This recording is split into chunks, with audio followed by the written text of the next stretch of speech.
In the winter of 1862, in the red clay hills of Georgia, where hunger had become a weapon more effective than any whip, there occurred an event that would haunt the historical record for generations.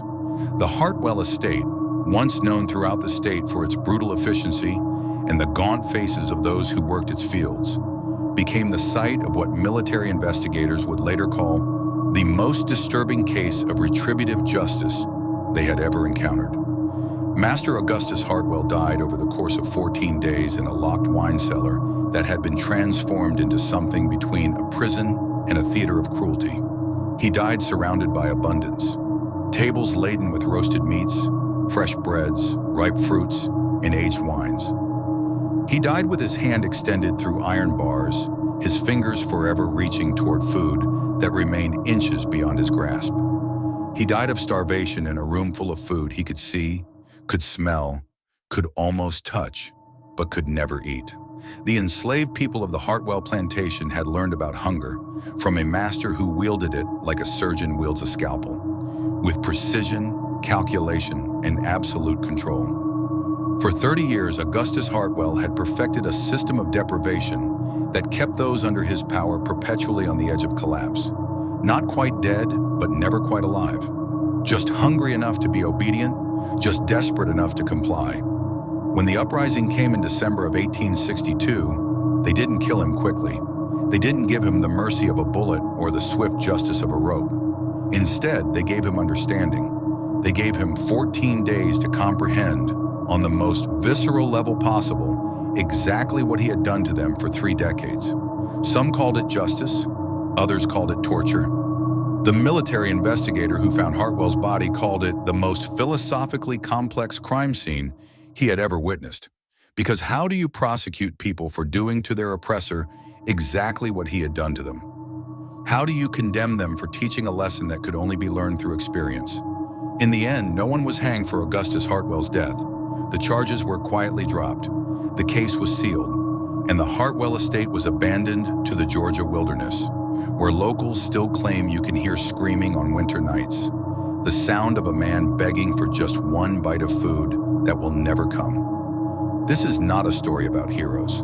This is a story about what happens when cruelty meets its mirror image, when the starved become the jailers and hunger becomes both punishment and lesson. This is the story of the room and the 14 days that changed everyone who witnessed them. Before we continue, tell us where you're watching from and what you think about justice versus revenge. Is there ever a difference? And don't forget to subscribe for more stories that challenge everything we think we know about morality, justice, and the price of cruelty it helped in growing the community. The Hartwell estate covered nearly 2,000 acres of Georgia's most productive land, positioned in the fertile region between Macon and Milledgeville, where cotton grew thick and fortunes were built on the backs of those who had no choice in their labor. It was not the largest plantation in the state, nor the most famous, but it had a reputation among those who trafficked in human beings. Hartwell slaves were compliant, obedient, rarely attempted escape, and could be purchased for slightly less than market value due to their physical condition. Augustus Hartwell had inherited the property in 1832 at the age of 25 and immediately implemented what he called the Philosophy of Controlled Deprivation. He was a thin man himself, almost skeletal, with sharp features and eyes that seemed to calculate the caloric value of everything they observed. He had attended the College of William and Mary, where he'd studied both plantation management and the emerging science of nutrition. He understood, perhaps better than most men of his time, the precise relationship between food intake and human behavior. His innovation was simple and terrible. He fed the enslaved people on his plantation exactly enough to keep them functional, but never enough to satisfy. He kept meticulous records of rations, adjusting them based on age, physical labor requirements, and most importantly, behavior. Compliance earned an extra ounce of cornmeal. Resistance meant reduced portions. Defiance meant days without food. Hunger, he would tell visitors who inquired about his methods, is the most effective tool of management ever devised. A well-fed slave has the energy to rebel. A starving slave will do anything to avoid further deprivation. But the key is balance. Too little food, and they die. becoming a financial loss. Too much and they develop independence. The art is finding the precise middle ground. He kept that middle ground with scientific precision. Each enslaved person received a weekly ration calculated to their body weight and work assignment. Field workers received more than house servants, who received more than children, who received more than the elderly. But none received enough. Not quite. Always just a little bit hungry. Always aware that tomorrow's meal depended on today's obedience.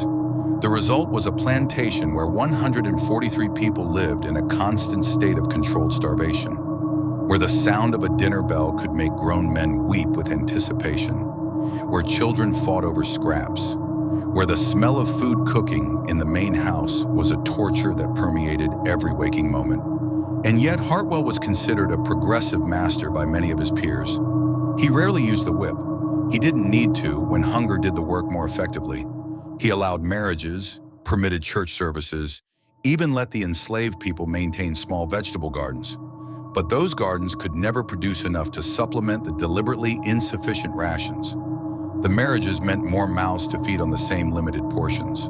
The church services were held on empty stomachs while Hartwell ate alone in his dining room. Because that was the other aspect of Hartwell's particular cruelty. He ate extravagantly, alone, always alone. While those who worked his fields survived on cornmeal mush and occasional salt pork, Augustus Hartwell dined on roasted chickens, fresh vegetables, elaborate pastries, and imported wines. He employed Esther, one of the enslaved women, as his cook, forcing her to prepare elaborate meals she would never taste, making her watch him eat night after night while she returned to the quarters with the smell of roasted meat still in her hair and nothing but watery soup in her stomach. The enslaved community at Hartwell developed its own hierarchy based on hunger. Those who worked closest to the main house, particularly those who worked in the kitchen, sometimes received scraps, a piece of gristle here, a burnt biscuit there. These tiny advantages created divisions that Hartwell exploited ruthlessly. The hungry cannot afford solidarity when a single extra bite might mean the difference between collapse and survival. But there were those who remembered better times, who held on to fragments of memory from before Hartwell, or from other plantations where masters were brutal in different ways but at least provided sufficient food. Solomon was one of these. At 53 years old, he was among the eldest on the plantation, having been purchased by Hartwell's father in 1820. He remembered when the rations had been adequate, when hunger was an occasional hardship rather than a permanent condition. He worked as a carpenter, his skilled hands somehow maintaining their precision despite the constant weakness in his limbs. Solomon had learned to hide his intelligence behind a facade of simple obedience, but his mind remained sharp, calculating, always observing. Ruth had lost 2 children to Hartwell's system, not directly murdered, the master was too clever for that, but simply given insufficient food while sick. Her son Thomas had contracted fever at age 7 and died within a week, his small body unable to fight illness on a malnourished frame. Her daughter Anne had been stillborn after Ruth's rations were cut during pregnancy as punishment for moving too slowly during her 7th month. Ruth was 41 now, her face carved into hard lines by grief and hunger, her eyes holding a cold rage that never quite extinguished. Benjamin was 19, born into Hartwell's regime and knowing nothing else. His anger was hot where Ruth's was cold, his hatred immediate and visceral. He worked the fields from dawn to dusk and still woke every morning with hunger gnawing at his belly. His hands trembled when he held tools. His vision sometimes blurred from lack of nutrition. He had watched his best friend collapse in the fields last summer and die 3 days later, stomach distended from starvation, eyes sunken into his skull. Benjamin dreamed nightly of violence, of getting his hands around Hartwell's thin throat, of watching the life drain from those calculating eyes. Esther, the cook, was 35 and lived with a unique torture. She prepared food she couldn't eat. She knew exactly how much butter went into the biscuits, how long the ham needed to smoke, the precise moment when the roast reached perfection. The smell of cooking meat was in her clothes, her hair, her dreams. She served Hartwell his meals 3 times a day, standing silently while he ate, sometimes barely touching the elaborate dishes she'd prepared. He would occasionally send an entire roast back to the kitchen, claiming it was slightly overdone, knowing that she would have to dispose of it rather than eat it. That was the rule. Returned food went to the hogs, not to the enslaved people. Waste as a demonstration of power. There were others, of course. 143 souls in various states of hunger, each with their own story of loss and endurance. Children who didn't know that constant hunger wasn't normal. Elderly people who survived on willpower and the slim hope that freedom might come before death. Young men and women who should have been in their prime, but moved with the lethargy of the chronically malnourished. And over them all, Augustus Hartwell presided with his ledgers and his calculations and his absolute certainty that he had discovered the perfect system of control. By the winter of 1862, that system had been in place for 30 years. 3 decades of measured starvation, 3 decades of people going to bed, hungry and waking up hungry, and living every moment in between with the gnawing awareness of their own emptiness. But the world outside the Hartwell plantation was changing. War had come to America, and with it, the possibility of something that had seemed impossible just years before. Freedom. News traveled slowly to the plantation, filtered through Hartwell's control, but it traveled nonetheless. Whispers of battles, of Union armies, of proclamations and possibilities. The enslaved people of Hartwell knew that something was coming, though they didn't know exactly what or when. What they did know was this: if freedom came, if the war ended, if the world changed, Augustus Hartwell would have to answer for what he had done, and many of them were already planning exactly how that accounting would occur. Winter came to Georgia in December of 1862 with unusual ferocity. Frost covered the fields in the morning, and the wind that swept through the quarters carried a bitter cold that seemed to intensify the ever-present hunger. Cold burns calories, and calories were something the people of Hartwell Estate could not afford to lose. Augustus Hartwell responded to the cold by reducing rations. Winter requires less physical exertion, he explained to his overseer, a man named Cobb who had learned not to question the master's decisions.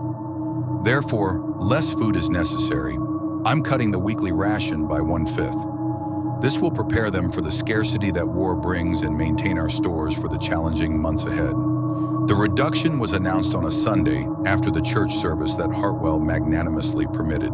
Solomon, standing in the back of the small chapel, felt the news land on the congregation like a physical blow. People who were already on the edge of collapse now faced even less food.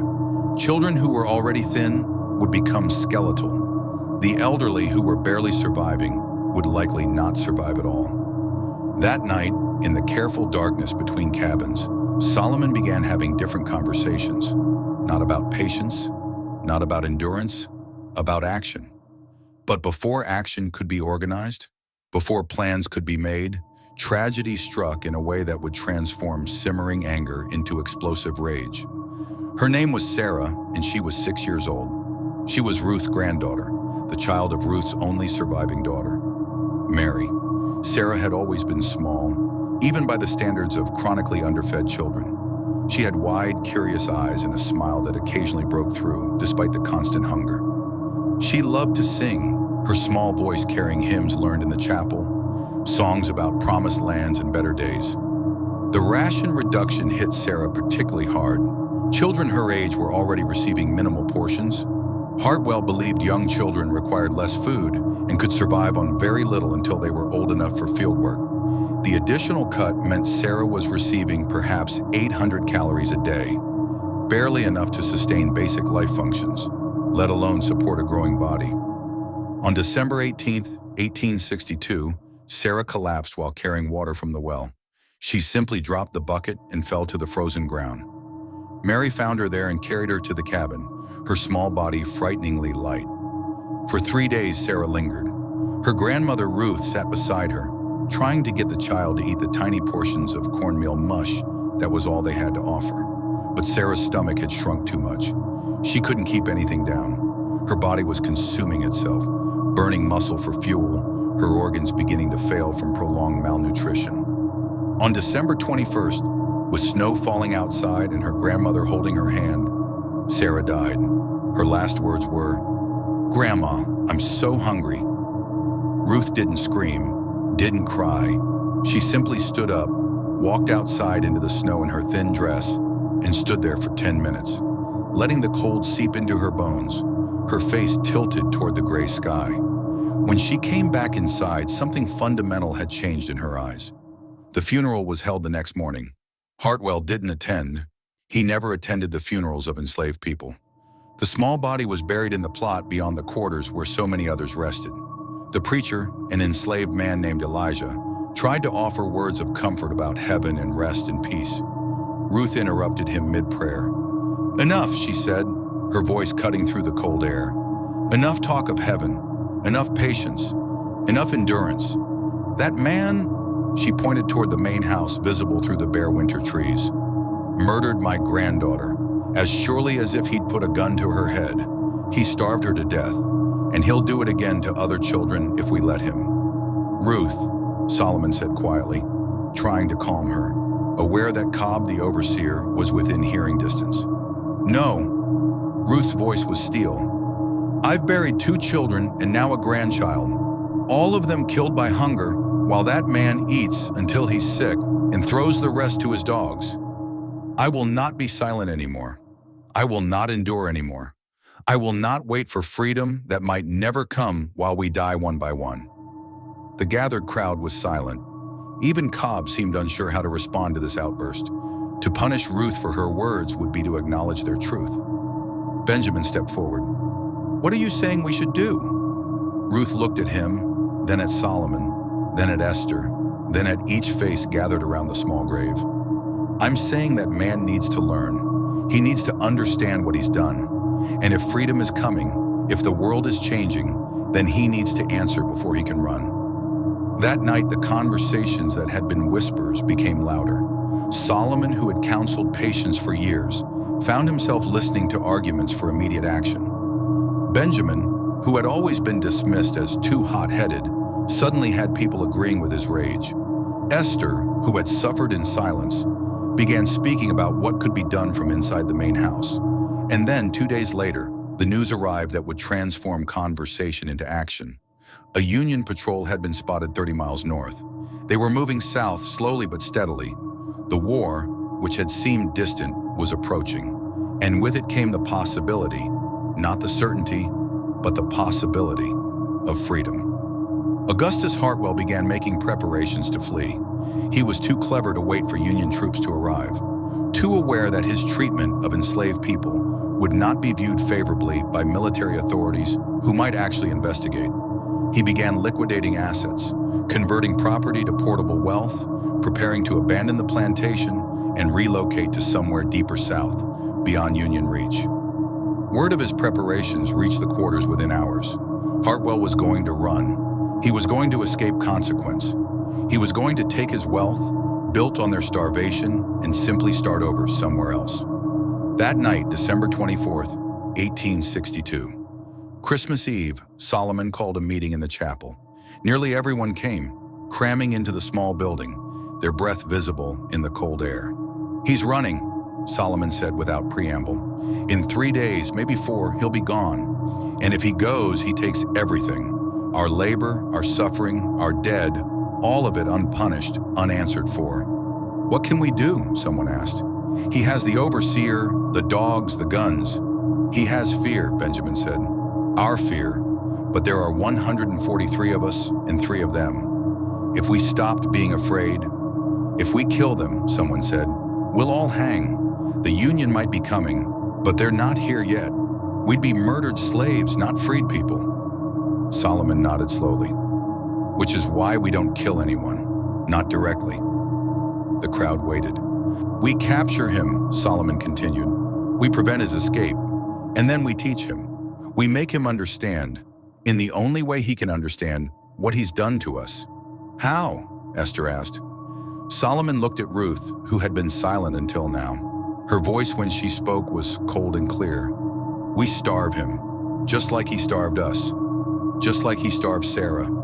We let him feel it, every day of it, until he truly comprehends." The chapel was absolutely silent. "That's," someone started, then stopped, unable to finish the sentence. "That's justice," Ruth finished. "Not revenge. Justice. He took our food. We take his. He made us hunger. He hungers. Equal measure. Benjamin's voice was eager. When? Solomon looked around the chapel, seeing fear, seeing anger, seeing 3 decades of accumulated suffering looking for release. Tomorrow night, Christmas, while he's dining alone on roasted goose and wine, we take him then. On Christmas Day, 1862, dawned cold and clear over the Hartwell estate. Augustus Hartwell woke in his comfortable bed, dressed in his fine clothes, and prepared for a Christmas dinner that would be his last meal as a free man, though he didn't know it yet. The enslaved people of the plantation went about their assigned tasks with unusual quietness. Even Cobb, the overseer, noticed something different in the atmosphere, though he couldn't quite identify what. It was as if everyone was waiting for something. In the main house kitchen, Esther prepared the Christmas feast with meticulous care. She roasted a goose to golden perfection, prepared sweet potatoes glazed with syrup that Hartwell hoarded, while others survived on plain cornmeal, baked bread that filled the house with a smell that was torture to those who would never taste it. She worked with her usual skill, but her hands didn't shake as they usually did. There was a calmness to her movements, a certainty. In the carpenter's shop, Solomon prepared tools. Not weapons exactly, this was important, but tools that could serve multiple purposes. Rope, iron bars salvaged from old crates, a lock that he'd repaired weeks ago and quietly set aside. In the quarters, people prepared themselves mentally for what was coming. Some prayed, some paced. Benjamin sharpened a knife, just in case. Ruth sat beside Sarah's grave, speaking quietly to the frozen earth. At 6 o'clock, as winter darkness fell early, Augustus Hartwell sat down to his Christmas dinner, alone as always at a table set for one in his dining room. Esther served the courses, the roasted goose, the vegetables, the elaborate sides. He barely acknowledged her presence, cutting into the meat with silver utensils, chewing slowly, calculating even his own caloric intake with the same precision he applied to others. He was on his 3rd glass of wine when he heard the noise. It started as a sound like distant thunder, then resolved into something else. Footsteps, many footsteps, coming from all directions. Hartwell stood, moving to the window. What he saw made his calculating mind freeze momentarily in confusion. Every enslaved person on the plantation was walking toward the main house, not running, not attacking, simply walking, emerging from the quarters, from the fields, from the various work buildings, converging on the main house in absolute silence. "Cobb!" Hartwell shouted for his overseer, but Cobb didn't answer. Cobb had been the first one they dealt with, overwhelmed by numbers while making his evening rounds, tied up and locked in a storage shed. The dogs had been secured as well, fed drugged meat prepared by Esther. Hartwell moved toward his study where he kept a pistol, but before he could reach it, the front door opened. Solomon entered first, followed by Benjamin, then Ruth, then others. They filled his entrance hall, his parlor, his dining room. 143 people who had never been allowed inside the main house except to clean or serve, now standing in every room, looking at him. "What is the meaning of this?" Hartwell demanded, trying to summon authority. "Get out of my house immediately. I'll have you." "You'll have us what?" Solomon interrupted, his voice quiet but caring. "Whipped? Sold? Starved? Master Hartwell, you've done all of those things for 30 years. What threat do you have left?" Hartwell looked around desperately, calculating escape routes, trying to understand what was happening. These were docile people, hungry people, people who did what they were told because they had no choice. "The Union Army is 30 miles away," Benjamin said. "You were going to run tomorrow. Take your money and go start over somewhere else. Pretend the last 30 years never happened. How did you—" Hartwell stopped, realizing that of course they knew. They always knew everything that happened on the plantation. They just pretended not to. "We're not letting you run," Ruth said, stepping forward. Her voice was the coldest thing in the room. "You're going to stay here. You're going to learn, and you're going to understand what you've done. If you harm me," Hartwell said, some of his composure returning, "you'll all hang. The Union won't protect murderers." "We're not going to murder you," Solomon said. "We're going to do to you exactly what you've done to us. Nothing more, nothing less." Before Hartwell could respond, Benjamin and 3 other men moved forward. Hartwell tried to run, but he was one thin man against multiple people motivated by 3 decades of rage. They grabbed him, not gently, but not with unnecessary violence either. This was not about brutality. This was about something else. They dragged him through his own house, past his uneaten Christmas dinner, down the stairs to the wine cellar. He struggled and shouted threats and demanded explanations, but they were silent, focused. The wine cellar was large, built into the foundation of the house. It had been a place of careful temperature control and expensive bottles, a monument to Hartwell's wealth while those above starved. But it had been transformed. Solomon had spent the afternoon working down here. All of Hartwell's precious wines had been removed. The space had been divided by a wall of iron bars, the kind usually used to pen animals, installed with expert precision. The bars ran from floor to ceiling, creating 2 chambers. The outer chamber, where they now forced Hartwell, was empty, just bare floor and walls. A bucket in the corner for waste, nothing else. The inner chamber, on the other side of the bars, had been transformed into something from a nightmare. Tables had been brought down and arranged just beyond the bars. And on these tables, just barely out of reach from the outer chamber, Solomon and others had arranged food. Not scraps, not the cornmeal and salt pork that the enslaved people survived on, but the kind of food Hartwell ate: roasted meats, fresh breads, fruits, vegetables, pies, cakes. His own uneaten Christmas dinner had been brought down and arranged there. Bottles of wine stood open, water in glass pitchers, everything beautifully presented, just beyond reach. The iron bars were spaced precisely, wide enough to see through clearly, wide enough to reach a hand through. But the spacing wasn't quite wide enough for that hand to grasp anything on the tables. Hartwell could touch the bars. He could extend his fingers toward the food, but he couldn't take any of it. "No," Hartwell said, understanding flooding through him. "No, you can't." "Can't what?" Ruth asked, her face appearing at the bars. "Can't let you go hungry? Can't deprive you of food? Can't make you live with constant want while abundance sits just beyond your reach?" Solomon secured the door to the outer chamber with the lock he'd prepared. The sound of it clicking shut seemed to echo through the cellar. "This is insane," Hartwell said, his voice rising. "You'll all hang for this. Kidnapping, false imprisonment, assault." 30 years, Solomon said quietly. "For 30 years, you've kept us just hungry enough to obey. You've calculated our rations with scientific precision. You've used food as a weapon. You've starved children to death. You've made people so desperate they'd do anything for an extra ounce of cornmeal." "That was management," Hartwell protested. "Property management. We were people," Benjamin interrupted, his voice harsh. "We are people, and we're hungry. We've been hungry every day for as long as most of us can remember. So now you get to understand what that means. Really understand." Esther stepped forward, looking at the man she'd cooked for, served, watched eat extravagantly while she went without. "I prepared all of this," she said, gesturing to the food beyond the bars. "Just like I prepared your meals every day. The goose is perfect. The bread is still warm. Everything is exactly as you like it. Can you smell it?" Hartwell could smell it. The aroma of roasted meat and fresh bread filled the cellar, overwhelming and tantalizing. "Here's how this works," Solomon said. "We're going to keep you here. The Union Army is coming, and when they arrive, we'll turn you over to them with your ledgers and records as evidence of what you've done.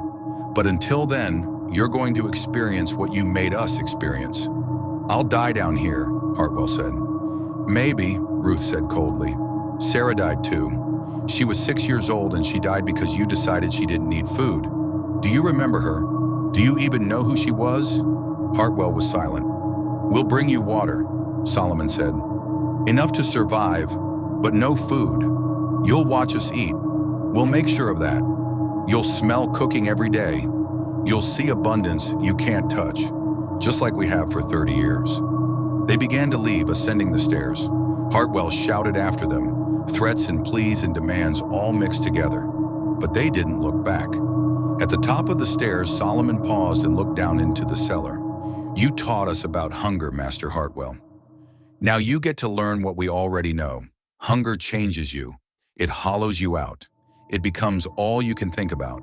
And when you can see food, smell food, almost touch food but not quite, that's when you really understand what torture means.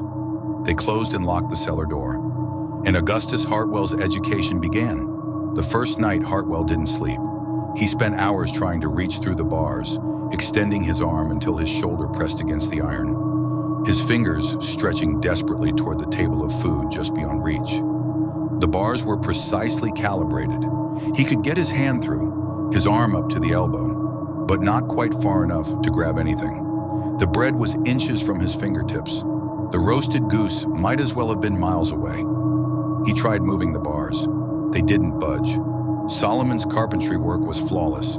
He tried to tip the tables, thinking if he could knock food onto the floor, maybe it would roll close enough to reach. But the tables were too far back, carefully positioned just beyond any possibility of manipulation. As dawn light filtered through the small cellar window, barred, of course, Hartwell finally accepted that there would be no easy escape from this situation. His stomach was already beginning to complain. He'd eaten well at dinner, but that had been 12 hours ago. Under normal circumstances, he would be preparing for breakfast now, but there would be no breakfast.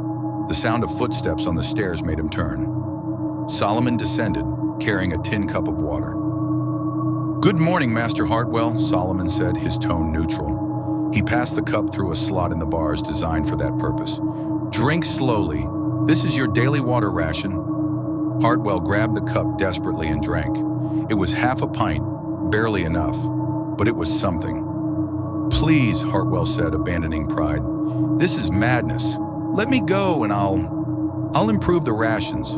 I'll give you all more food. You'll what?" Solomon asked. "Make promises you'll break the moment you're free?" "Master Hartwell, we're not stupid. We've never been stupid.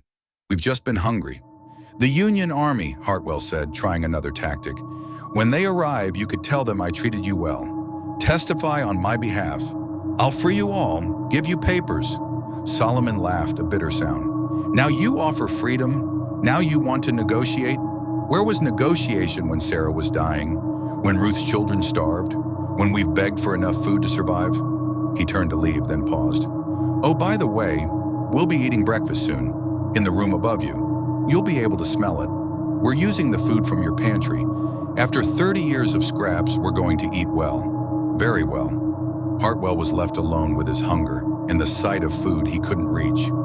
Day one continued with systematic psychological torture.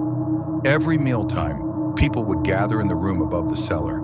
Hartwell could hear them walking, talking, the sounds of plates and utensils. And most unbearably, he could smell cooking food. Esther prepared the meals with vindictive creativity. She made all of Hartwell's favorites, the smells wafting down through the floorboards. Fried chicken at lunch, roasted vegetables with butter, fresh biscuits, pie. The aromas were vivid, almost tangible, filling the cellar until Hartwell felt like he could taste them on the air. Around noon, Ruth descended the stairs. She carried a plate with a full meal on it. She stood at the bars and slowly, deliberately ate it while Hartwell watched. She didn't speak, just chewed methodically, swallowed, took another bite. When she finished, she set the empty plate on the food table, just beyond his reach, and left. "Please," Hartwell called after her. "Please, just a bite. Just one bite. I'm sorry about your granddaughter. I'll make it right." But she was already gone. By evening of the first day, Hartwell's stomach was cramping. Not from starvation yet, his body had adequate reserves, but from the psychological stress of constant hunger combined with the smell and sight of abundance he couldn't access. His mind was fixated entirely on the food beyond the bars. He found himself estimating the number of calories in each visible item, calculating which items he could hypothetically eat first if he could somehow reach them. That night, Benjamin came down with a group of young men Hartwell had worked in the fields. They stood at the bars and told stories. Stories about fainting from hunger in the summer heat. Stories about fighting over scraps. Stories about the constant weakness, the trembling hands, the blurred vision from malnutrition. "You never looked at us," one young man said. "You'd walk past the fields and see us working and never notice that we could barely stand. We were just labor to you, just property. "Now you're property," Benjamin said. "Our property. And we're managing you exactly the way you managed us." They left him with those words. Day 2 brought a subtle shift in Hartwell's condition. The hunger was no longer psychological. It was becoming physical. His stomach wasn't cramping anymore. It had settled into a constant, gnawing emptiness. When Solomon brought water in the morning, Hartwell tried to bargain again. "My money," he said desperately. "I have $10,000 hidden in the house. It's yours, all of it. Just let me eat. Just one meal." "We don't want your money," Solomon said. "We want you to understand." "I understand," Hartwell shouted. "I understand. I was wrong. I'll change. Just please." "No, you don't," Solomon interrupted calmly. "Not yet. Understanding takes time. Sarah took 3 days to die. You've had 1 day of hunger. You have a long way to go." That day, they brought the children down, not to be cruel to the children, but to show Hartwell something. The children were eating better now, and it showed.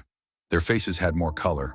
They moved with more energy, and they stood at the bars and stared at him with wide, unafraid eyes.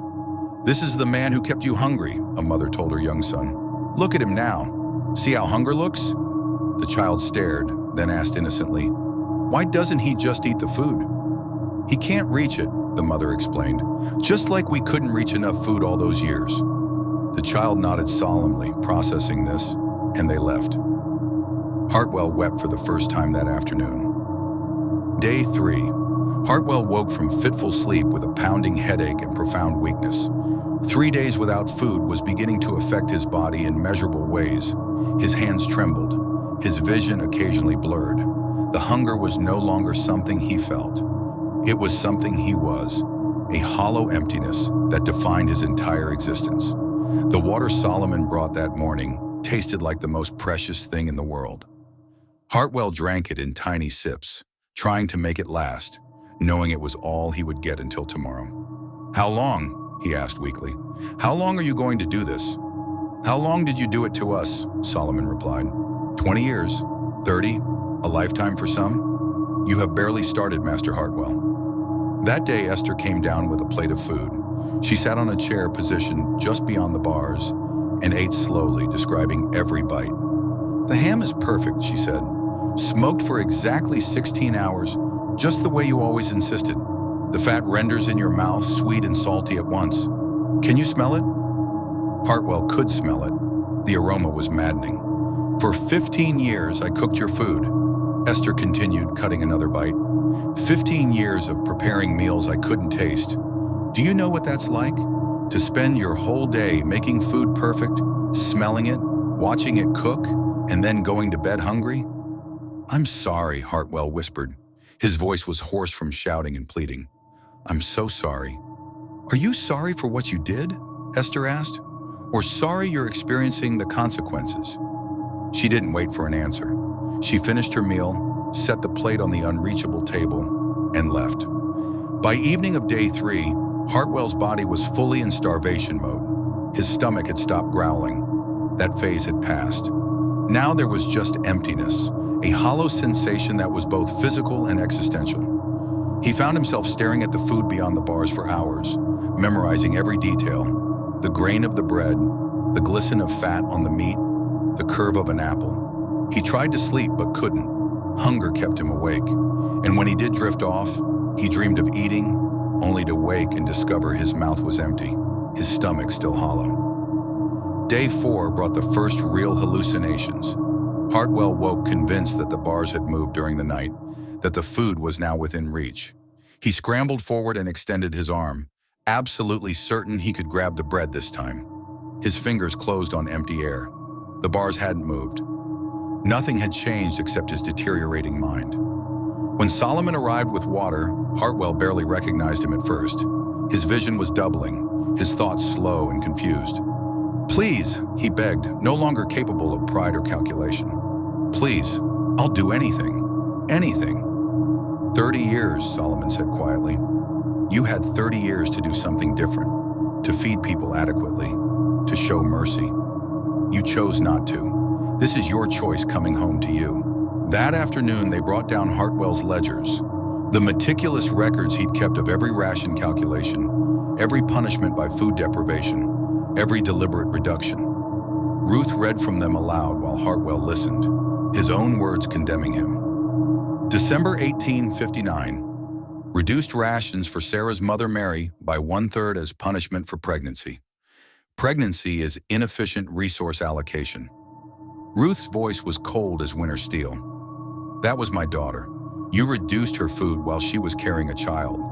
Your child, by calculation, became mine by blood, and you starved both of them. Hartwell couldn't respond. His mind was fragmenting, unable to process the horror of his own recorded decisions. Day 5. The physical deterioration was now obvious. Hartwell's face had become gaunt, his eyes sunken. His hands shook constantly.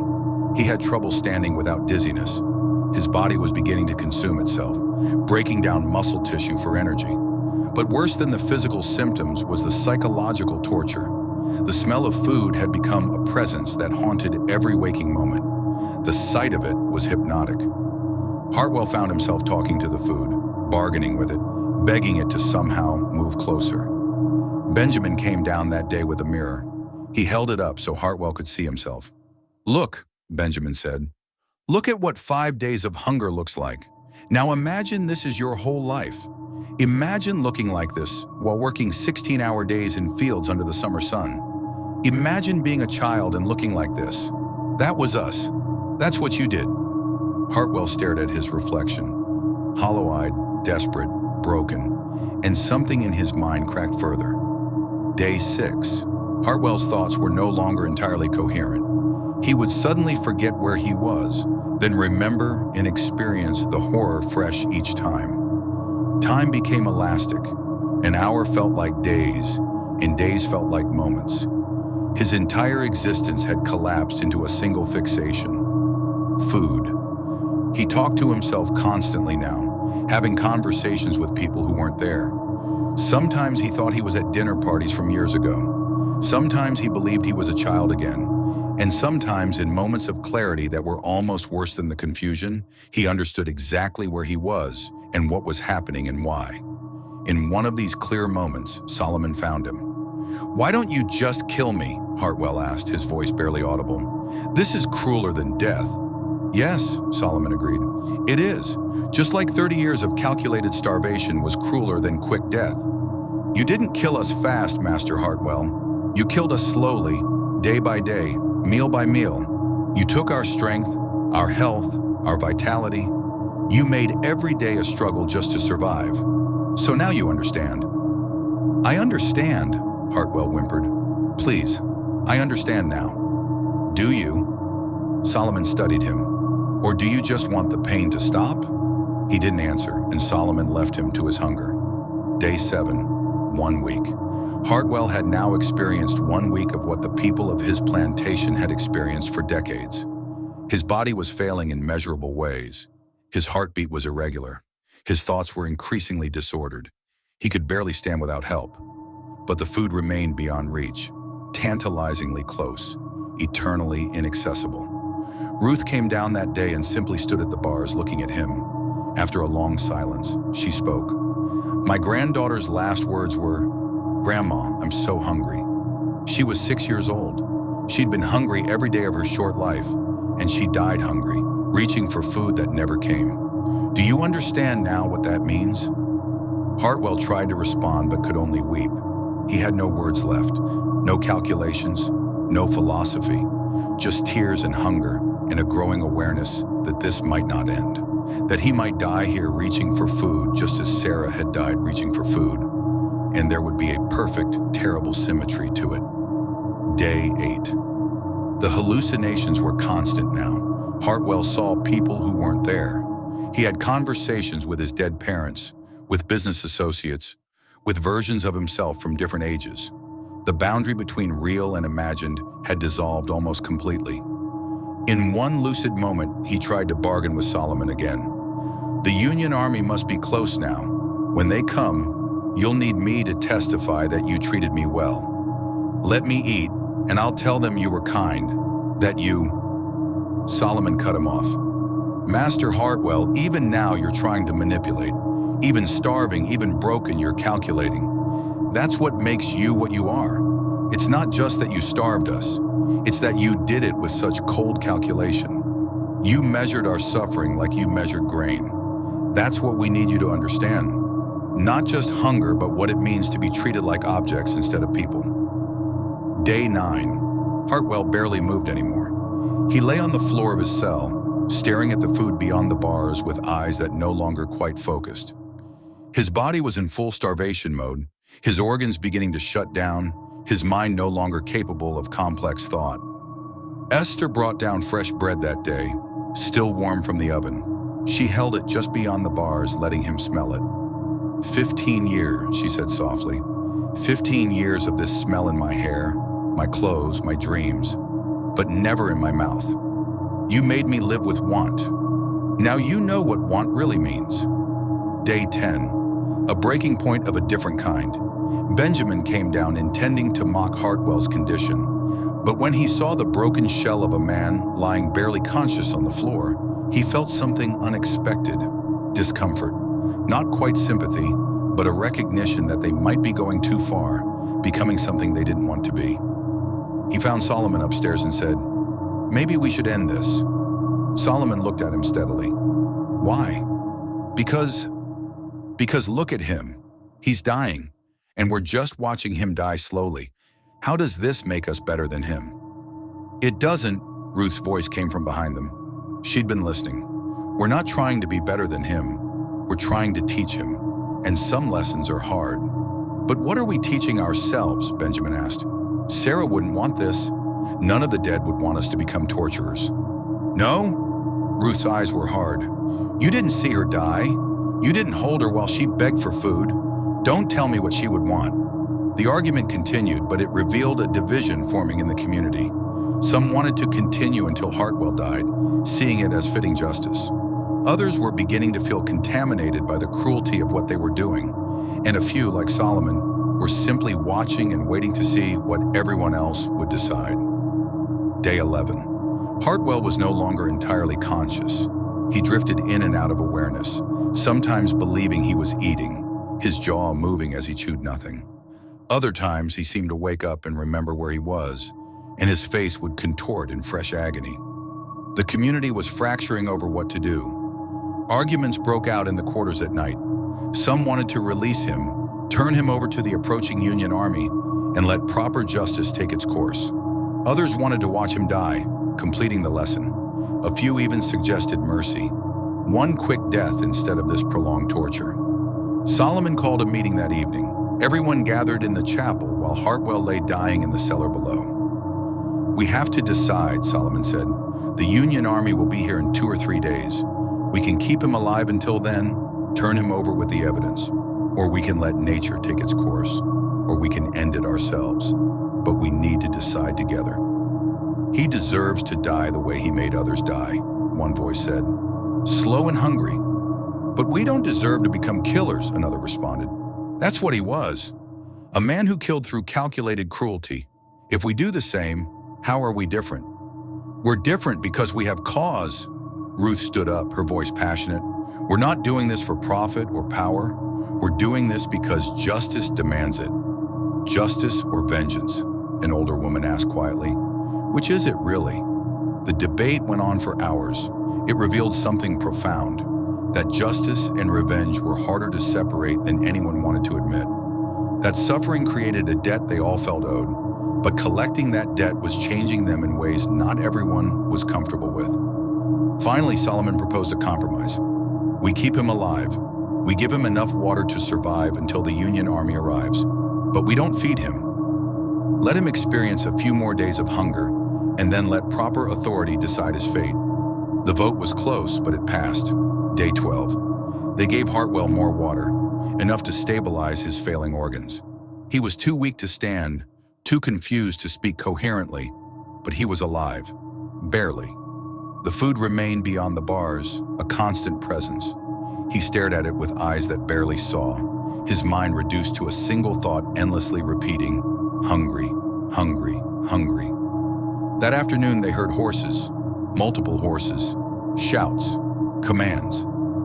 The Union Army had arrived a day earlier than expected. The plantation erupted into controlled chaos.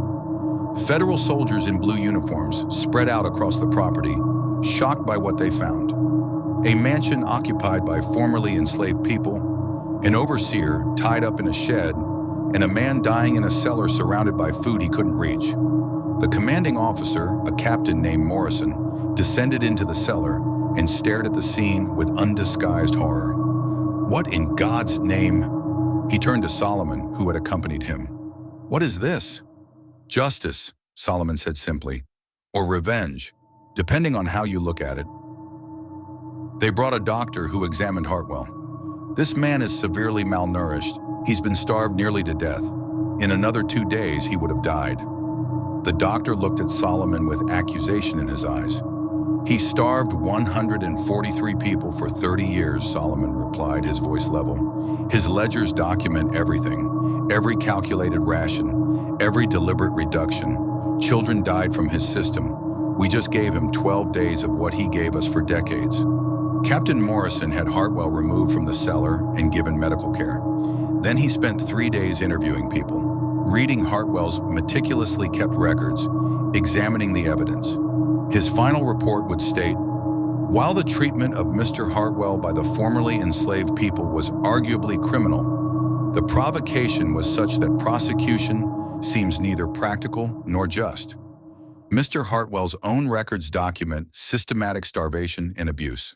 The formerly enslaved people subjected him to 12 days of the treatment he subjected them to for 30 years. Whether this constitutes justice or revenge, I leave to higher authorities to determine. Day 14, the final day. Hartwell survived.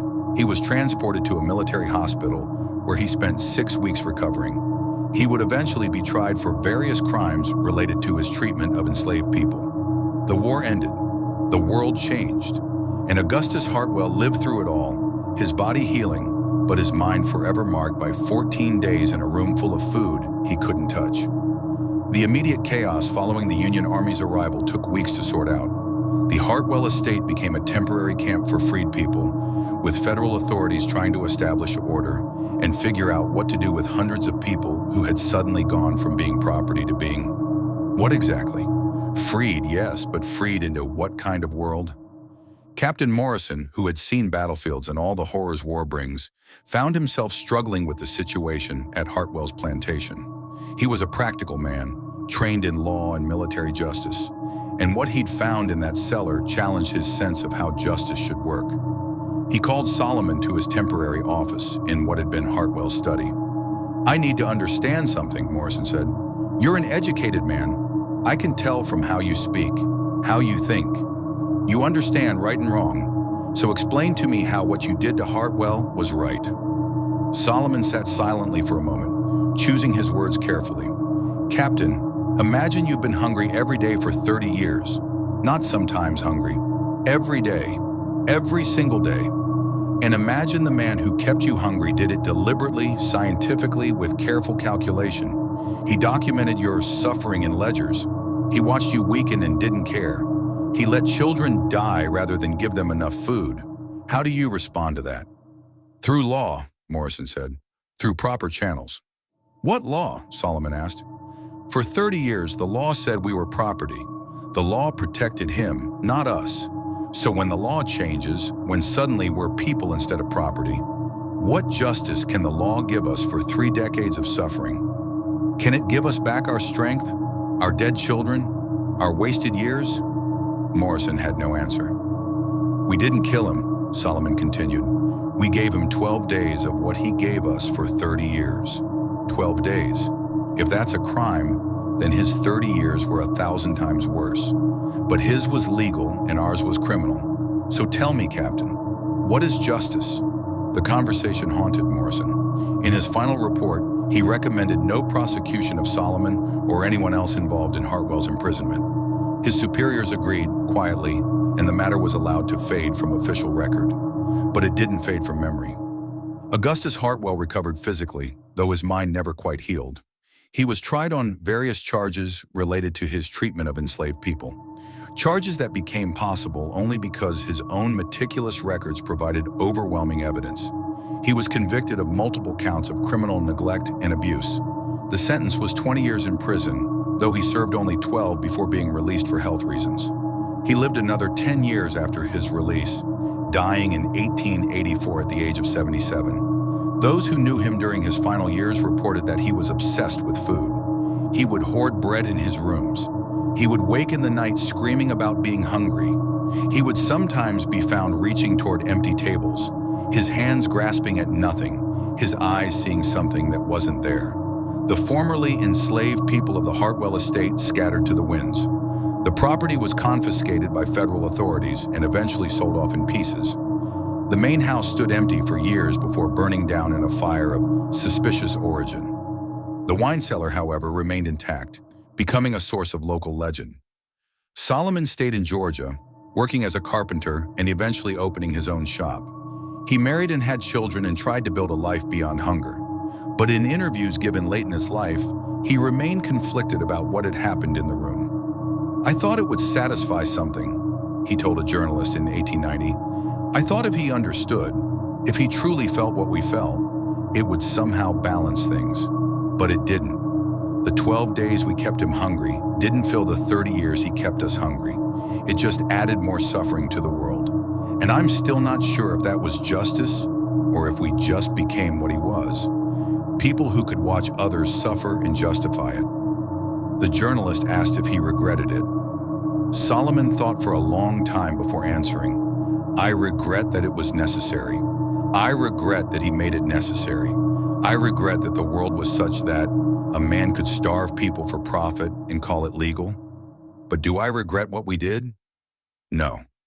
Because someone needed to teach him, someone needed to make him understand, and there was no one else who would do it."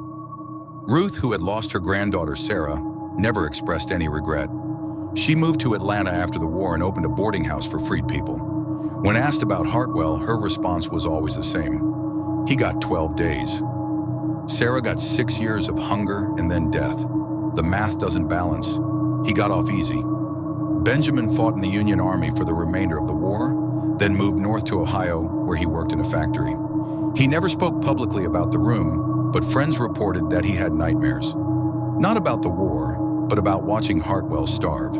"I thought it would feel good," he told a friend once, "watching him suffer like we suffered. But it didn't feel good. It felt like I was losing something of myself, becoming hard inside where I used to be human." Esther, the cook, never prepared food professionally again. She moved to a small farm in rural Georgia and grew her own food, eating simple meals she made for herself. She lived to be 83 years old, and those who knew her said she was never hungry again. But she was never quite full either, as if some part of her would always be that woman in the main house kitchen, preparing feasts she couldn't eat. The story of the room spread through the freed slave community across the South. It became a cautionary tale told in different ways depending on the teller. Some told it as a story of justice achieved, of oppressors finally facing consequences. Others told it as a warning about revenge, about how fighting cruelty with cruelty damages everyone involved. Some told it as both, a story without easy moral lessons, just difficult questions about what people do when the world suddenly lets them respond to those who've hurt them. The Hartwell estate property changed hands several times over the decades. The main house was gone, but the foundation remained, including the wine cellar. The room. By the 1920s, it had become something of a local legend.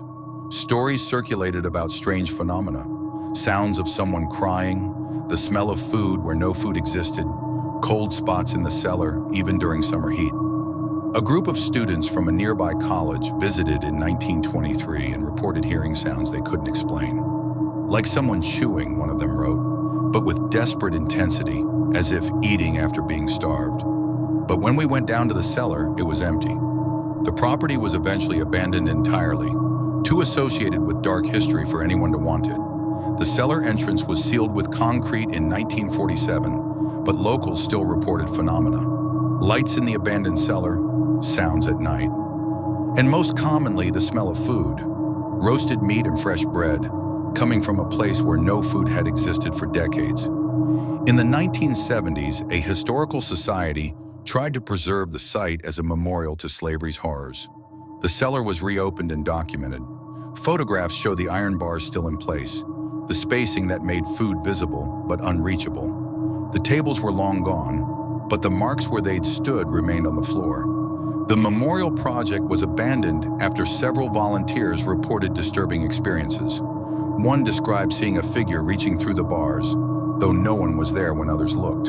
Another reported smelling decay and perfection simultaneously, rotting food and fresh cooking, both at once. A third simply refused to go back down into the cellar, saying only, "Something down there is still hungry." The site was sealed again in 1978 and remains closed to this day. They brought a doctor who examined Hartwell. "This man is severely malnourished. He's been starved nearly to death.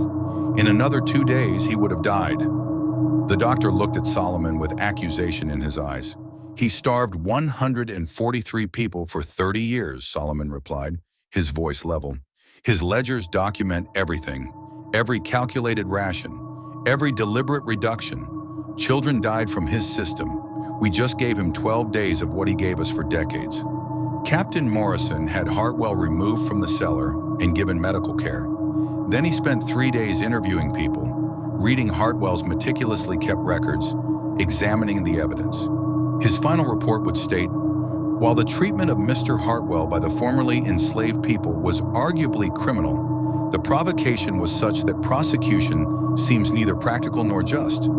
Mr. Hartwell's own records document systematic starvation and abuse.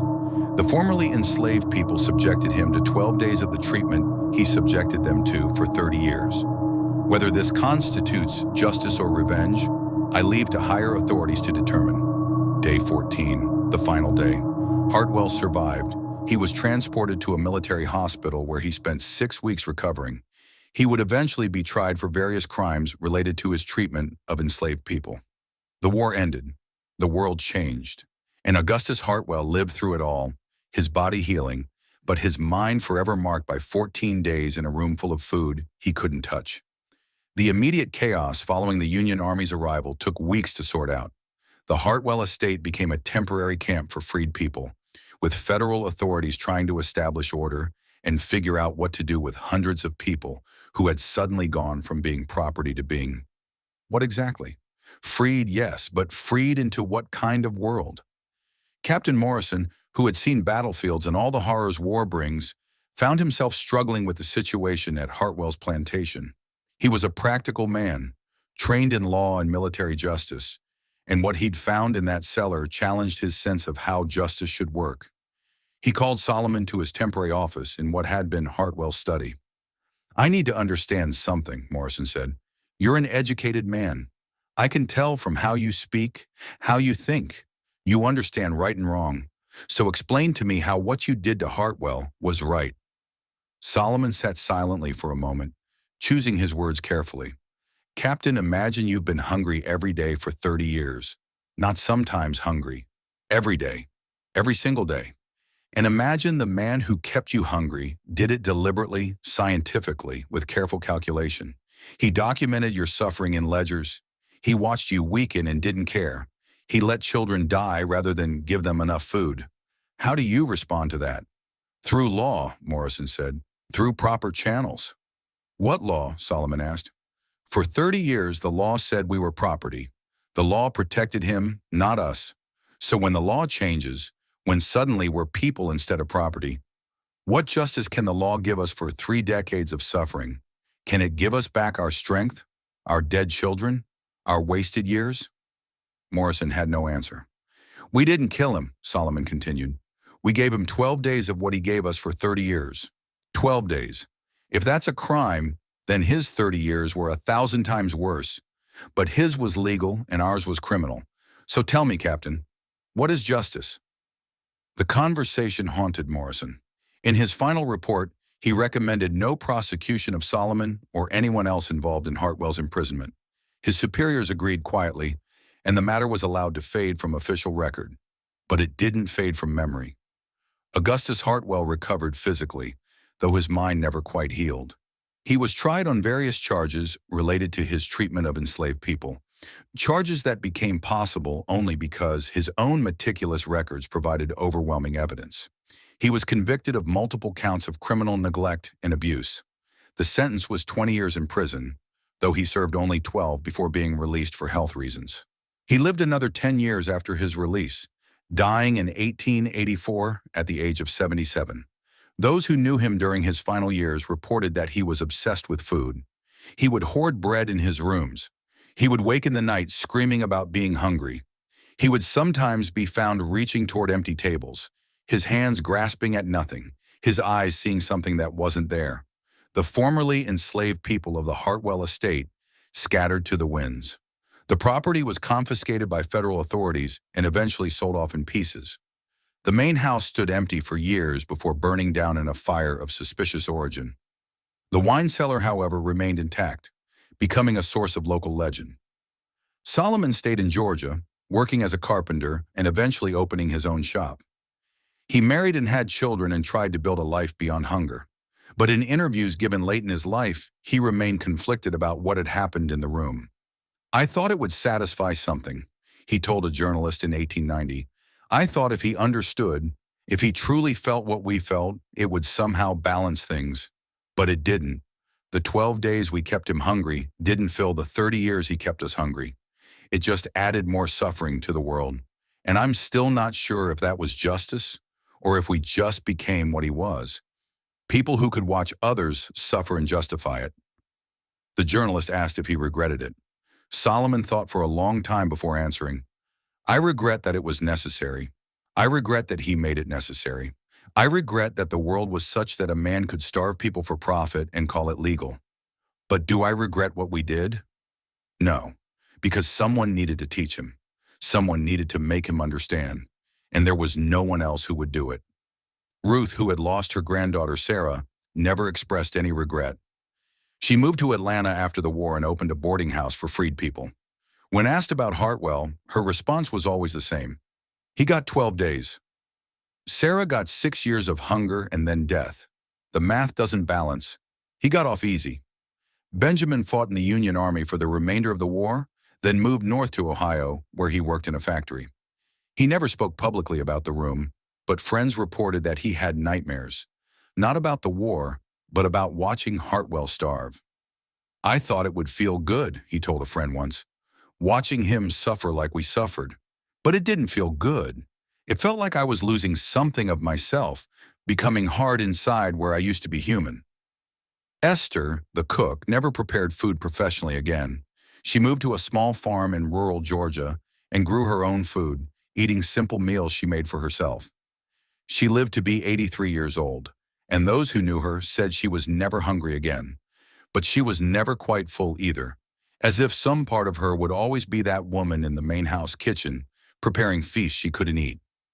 The story of the room spread through the freed slave community across the South. It became a cautionary tale told in different ways depending on the teller. Some told it as a story of justice achieved, of oppressors finally facing consequences. Others told it as a warning about revenge, about how fighting cruelty with cruelty damages everyone involved. Some told it as both, a story without easy moral lessons, just difficult questions about what people do when the world suddenly lets them respond to those who've hurt them. The Hartwell estate property changed hands several times over the decades. The main house was gone, but the foundation remained, including the wine cellar. The room. By the 1920s, it had become something of a local legend. Stories circulated about strange phenomena, sounds of someone crying, the smell of food where no food existed, cold spots in the cellar even during summer heat. A group of students from a nearby college visited in 1923 and reported hearing sounds they couldn't explain. "Like someone chewing," one of them wrote, "but with desperate intensity, as if eating after being starved. But when we went down to the cellar, it was empty." The property was eventually abandoned entirely, too associated with dark history for anyone to want it. The cellar entrance was sealed with concrete in 1947, but locals still reported phenomena. Lights in the abandoned cellar, sounds at night, and most commonly, the smell of food, roasted meat and fresh bread, coming from a place where no food had existed for decades. In the 1970s, a historical society tried to preserve the site as a memorial to slavery's horrors. The cellar was reopened and documented. Photographs show the iron bars still in place, the spacing that made food visible but unreachable. The tables were long gone, but the marks where they'd stood remained on the floor. The memorial project was abandoned after several volunteers reported disturbing experiences. One described seeing a figure reaching through the bars, though no one was there when others looked. Another reported smelling decay and perfection simultaneously, rotting food and fresh cooking, both at once. A third simply refused to go back down into the cellar, saying only, "Something down there is still hungry." The site was sealed again in 1978 and remains closed to